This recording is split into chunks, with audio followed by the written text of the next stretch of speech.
A guerra entre a Rússia e a Ucrânia já deixou mais de 13 mil mortos, isso sem contar todas as pessoas que tiveram de deixar os seus lares para poder sobreviver.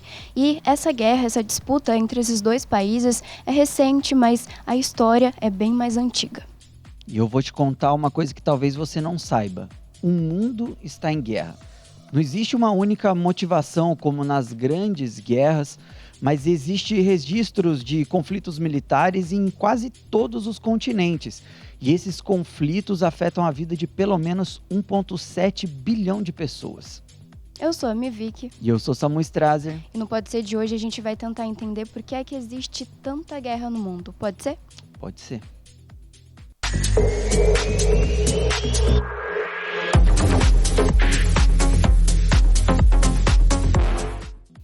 É isso aí, pessoal. Hoje a gente vai falar sobre um tema que não é nada fácil, né, Vic? Mas é muito importante. Importante a gente entender as motivações das guerras e entender que tá tendo ainda muita guerra pelo mundo inteiro.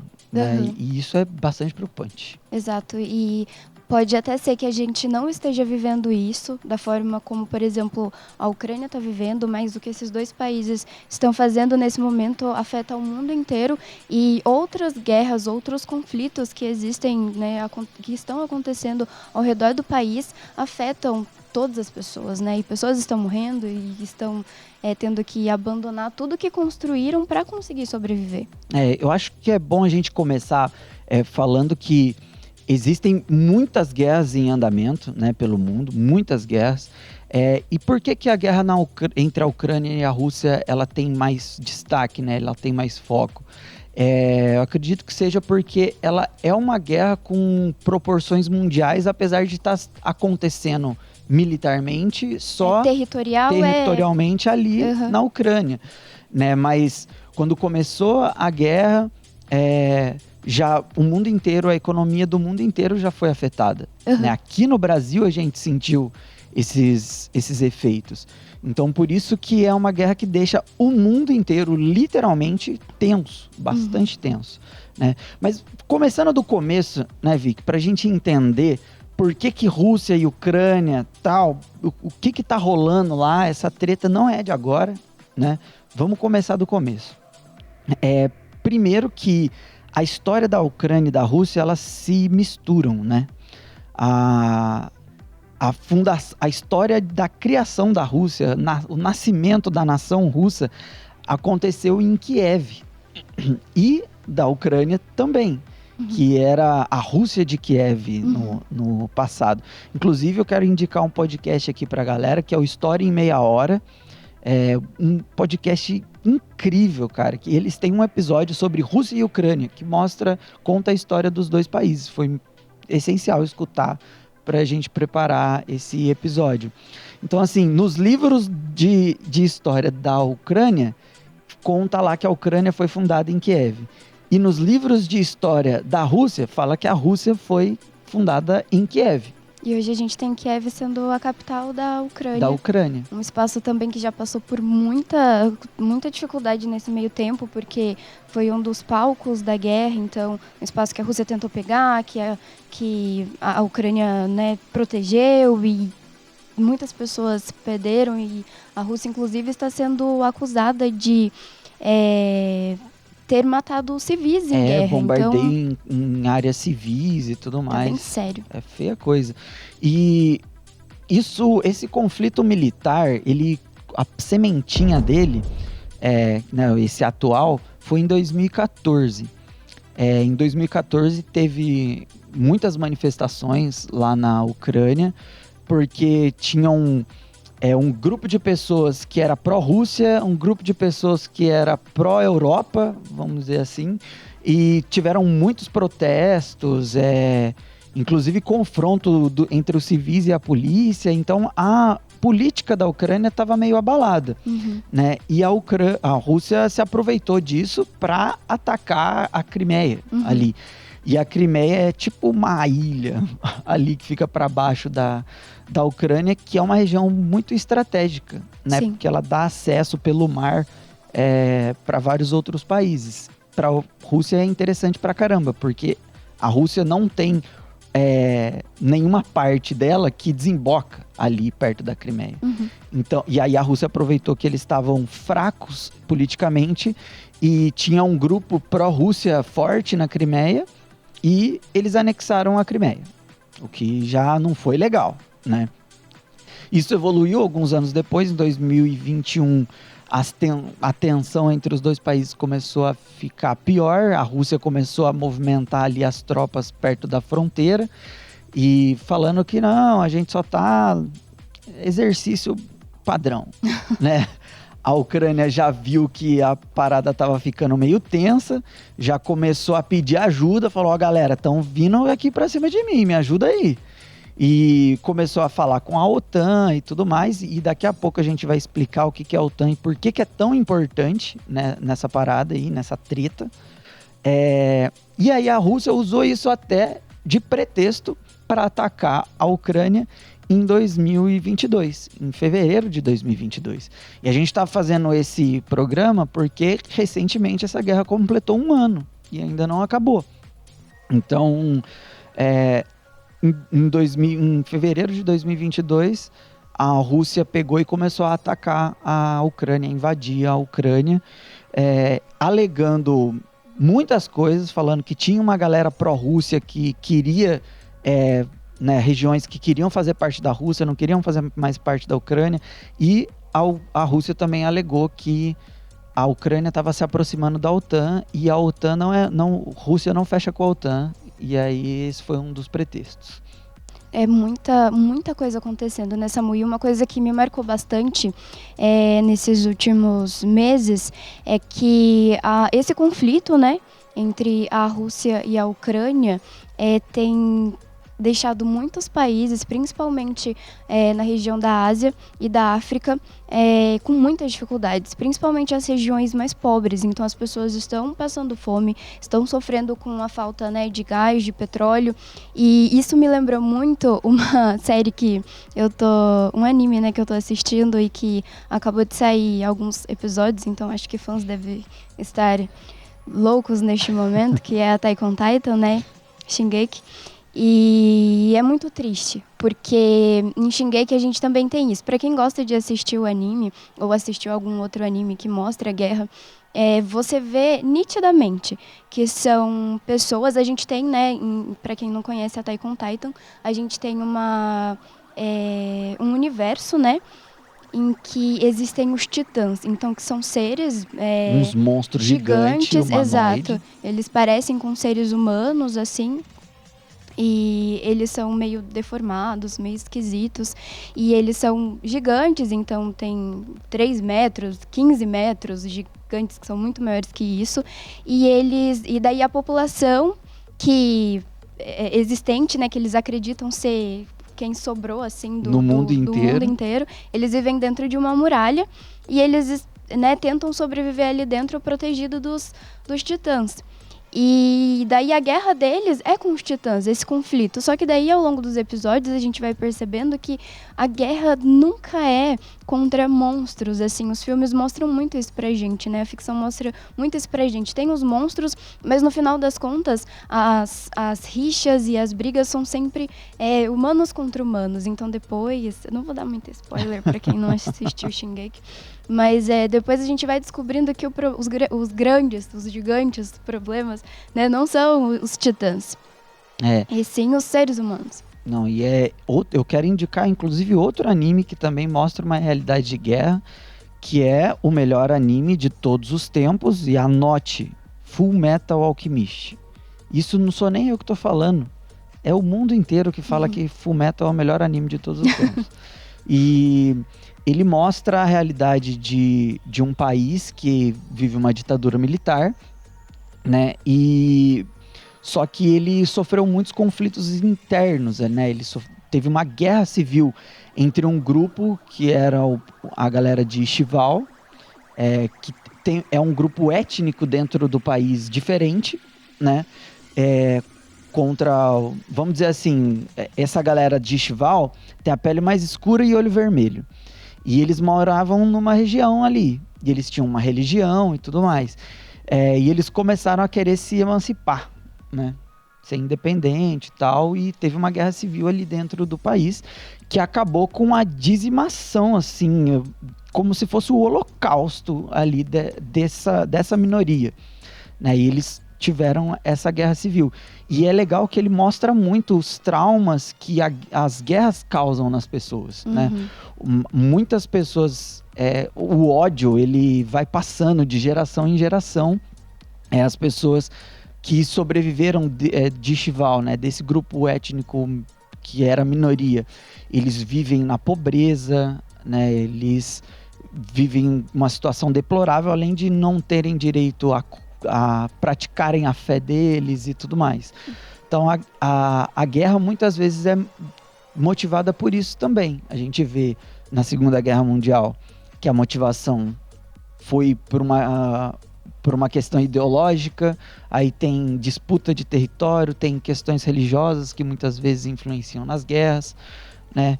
Inclusive, a guerra da Ucrânia, ela tem um pezinho também com a Guerra Fria, né? Porque é a influência do Ocidente sobre o Oriente, que foi basicamente a Guerra Fria, né?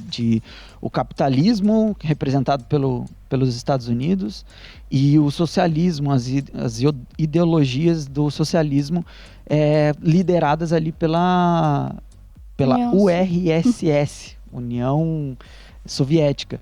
E isso foi durante a Guerra Fria que a OTAN foi criada, né? Foi um grupo que falou, não, a gente é do grupinho dos Estados Unidos, e a gente fica com eles, né?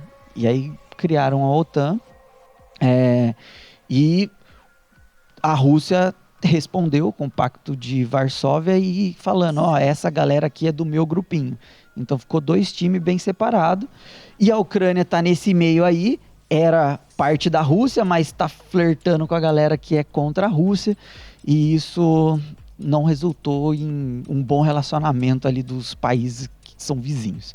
Mas a gente vai para um rápido intervalo e volta já para falar mais sobre isso.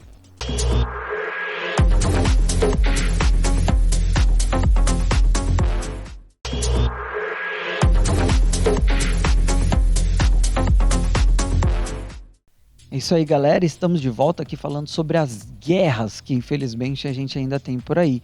E vi que a gente estava falando um pouco da Guerra Fria, né, que foi os Estados Unidos contra a União Soviética ali. Eles não lutaram diretamente, né, mas eles travaram guerra assim em outros países, né, como a Guerra do Vietnã, que o Vietnã do Norte tinha uma influência socialista, o Vietnã do Sul não queria essa ideologia, apesar de no Sul ter também os Vietcongs, que eram uma resistência socialista do Sul, que os Estados Unidos eles se meteram nisso aí, e para ajudar a galera do Sul, a China e a Rússia apoiaram o Vietnã do Norte. Foi uma guerra muito sangrenta, se estima entre 1,5 a 3 milhões de mortos nessa guerra no Vietnã, um país que ele não é tão grande assim. 3 milhões de pessoas, né, morrendo numa guerra. E é considerada até hoje a maior derrota militar dos Estados Unidos na história. E foi uma guerra muito sangrenta, muito violenta, que causou não só morte, né, mas também fome, pobreza, né? Acabou que o lado socialista venceu, e depois dessa guerra aí foi formada, né, a República Socialista do Vietnã. E a gente tem esses reflexos ao redor do mundo, né? A gente também tem as Coreias, que também se dividiram por conta disso. Então a gente tem a Coreia do Sul, que é capitalista, e a gente tem a Coreia do Norte, que também seguiu mais para o socialismo. E é engraçado ver isso hoje, porque quando as pessoas comparam as duas Coreias, e às vezes até quando a gente vê isso na ficção ou em documentários, a gente percebe o quanto a Coreia do Norte ela ficou muito atrasada em relação ao mundo. Então eles parecem viver, assim, nos poucos relatos que a gente tem, e imagens e reportagens, né, quando alguma equipe super consegue, fechado, né? exato, Nossa, consegue impressionante. acesso para ir até o país, a gente percebe o quanto o país parece realmente viver em outra realidade. Então, assim, eles não têm direito acesso à educação, acesso a cultura, não da forma como a gente tem. Por exemplo, hoje, se a gente quiser, a gente entra na internet e a gente encontra muita coisa. O que a gente Lá quiser, eles né? não têm isso. E a tecnologia é bélica, né? Então o investimento bélico que eles têm é muito grande, tanto que diversas vezes a gente vê algum ataque, alguma ameaça norte-coreana em relação ao poderio militar e nuclear que eles têm. Mas a gente são as únicas notícias que a gente tem praticamente. Né? As notícias que a gente tem da Coreia do Norte é os testes de mísseis intercontinentais que eles fazem. E é basicamente isso que o mundo sabe. Sim, e é um pouco assustador porque daí a gente vê países assim, ou então a gente vê países como a China, como a Índia, tentando estreitar as relações com a Rússia, e isso é muito preocupante. Porque eu estava até fazendo uma pesquisa para esse programa e eu vi uma propaganda russa que, assim, realmente me preocupou. E se vocês quiserem procurar, eu achei essa propaganda em uma reportagem da emissora de notícias alemã, a DW, aí tem a DW Brasil, que é como se fosse a BBC é do Reino Unido, mas aí tem a BBC Brasil, então tem a DW Brasil, e eles trazem um pouco sobre como as propagandas políticas da Rússia estão afetando o país e países ao redor também, porque países como a Letônia, que estão ali, né, regiões, né, como a Letônia, que estão ali próximos, que podem ser afetadas por tudo isso. Então, essa propaganda ela é muito chocante, porque são militares cantando como se fosse... É um videoclipe, né? E é como se fosse assim, nossa, paz mundial, só que é o contrário. E daí tem uma pessoa guiando, né, um parlamentar guiando, e eles estão falando sobre a capacidade de um míssil que eles têm. E assim... Não, e é mostra bizarro, um míssil... porque tem um cara tocando um violão, assim. Não, O cara parece que tá tocando uma música super romântica, mas na verdade eles estão cantando uma música sobre um míssil nuclear. E daí depois dessa cena troca para uma cena do Putin. E daí ele começa a falar também sobre o poder que eles têm. E tem uma frase que ele fala no final que é mais ou menos assim: se não existir a Rússia, tipo, pra que o mundo, sabe? Eu vou ligar pro mundo se não existir a Rússia. Então é tipo assim, pra eles o que importa são eles. E se eles não tiverem o que eles querem, eles estão deixando claro, estão ameaçando a humanidade, que tudo pode acabar em guerra e pode ser desastroso. Então isso é extremamente preocupante. E eu acho que essas atitudes da Rússia ao longo da história, né, e o Putin está seguindo a cartilha aí, elas só reforçam o estereótipo que o Ocidente criou da Rússia durante a Guerra Fria, né? A gente tem vários filmes aí como o Rocky 4, muito bem lembrado pela nossa produtora aqui antes do programa, que o Rocky luta contra um russo, que é o Ivan Drago, né?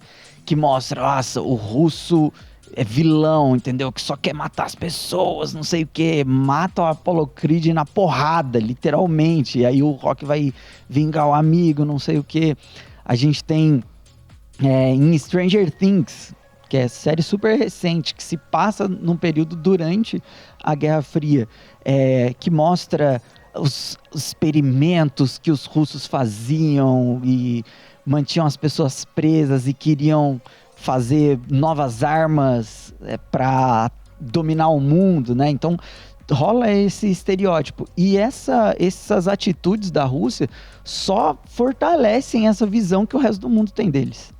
Exatamente.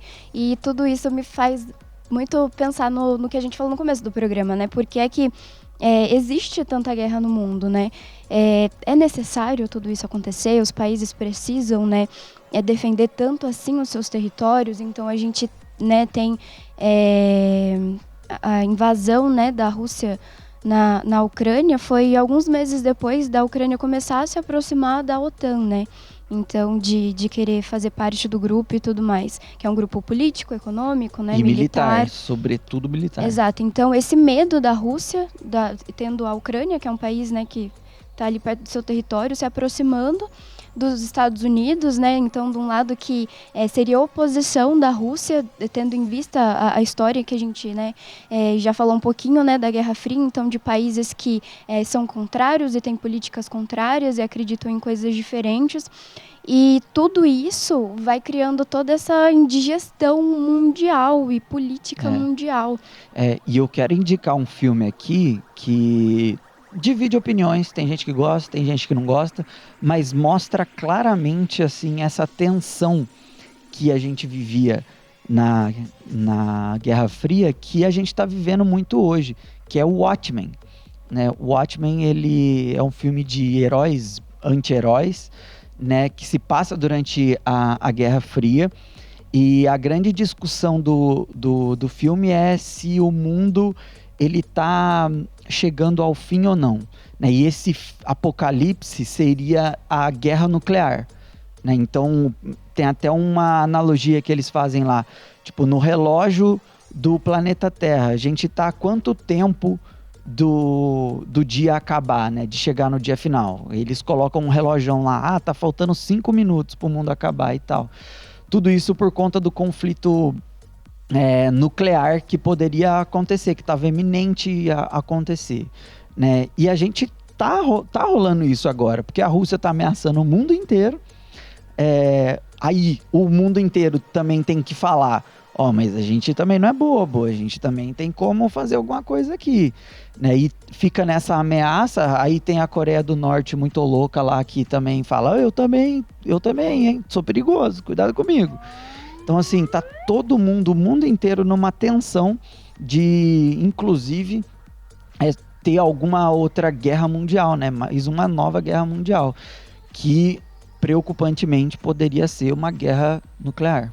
E pensando nisso tudo, então, é muito complicado a gente querer dar nomes aos bois e dizer quem é o vilão da história e quem é o bonzinho, porque na real a gente tem países e lideranças que enriquecem, né, com toda essa questão.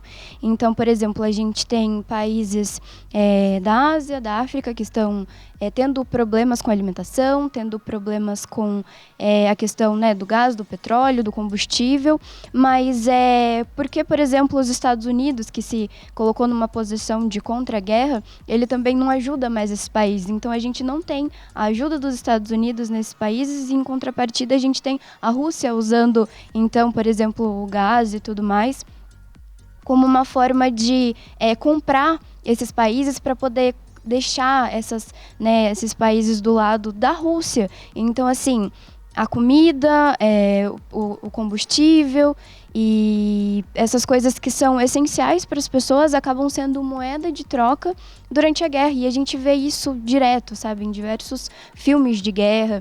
E eles sempre retratam isso, que a gente tem sempre, né, os líderes, né, os militares, os presidentes que estão aqui no topo.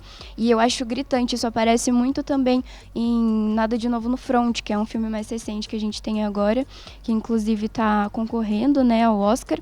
E a gente tem, então, os chefes que eles estão lá tranquilos, sempre numa sala gigante, sempre numa mesa cheia de fartura, sempre assim, muito confortáveis, e em contrapartida tem as cenas de muita desumanização dos seres humanos que estão na guerra, que não tem comida e eles estão se matando, e assim, é muito cruel, é muito brutal.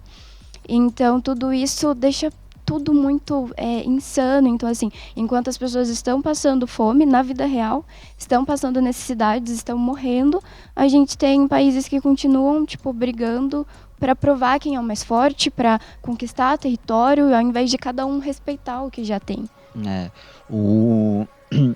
É difícil elencar vilões e mocinhos, né, na guerra.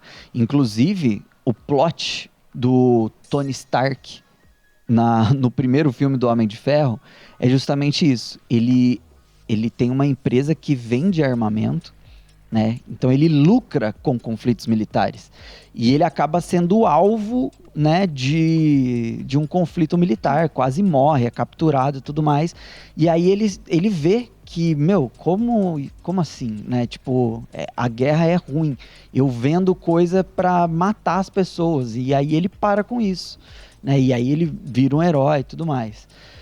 Mas antes ele lucrava com a guerra, sem ver a realidade da guerra, né?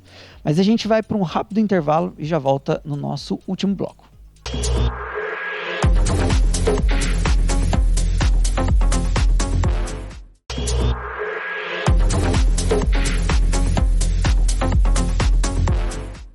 Estamos de volta para o nosso último bloco. E Vic, na introdução eu falei que o mundo está em guerra. E eu vou falar para a galera por que eu disse isso. A gente tem guerras em praticamente todos os continentes, todos os 5 continentes. O único continente que parece que está mais tranquilo é a Oceania. A galera da Austrália ali está mais paz e amor. Mas em todos os outros continentes a gente tem guerras acontecendo. Sobretudo guerras civis, mas tem guerra assim entre países, disputa de território e tudo mais, guerras até de povos, que não tem um país, não é um país, é um povo contra o outro, não é nem uma guerra civil, é uma galera que tem um grupinho que tem outras ideias que ficam guerreando com grupinhos que tem outras ideias. E eu vou trazer aqui para vocês rapidinho, para vocês terem uma noção das guerras que estão em andamento. Lá no Oriente Médio, acho que é a região que a coisa tá mais feia, assim.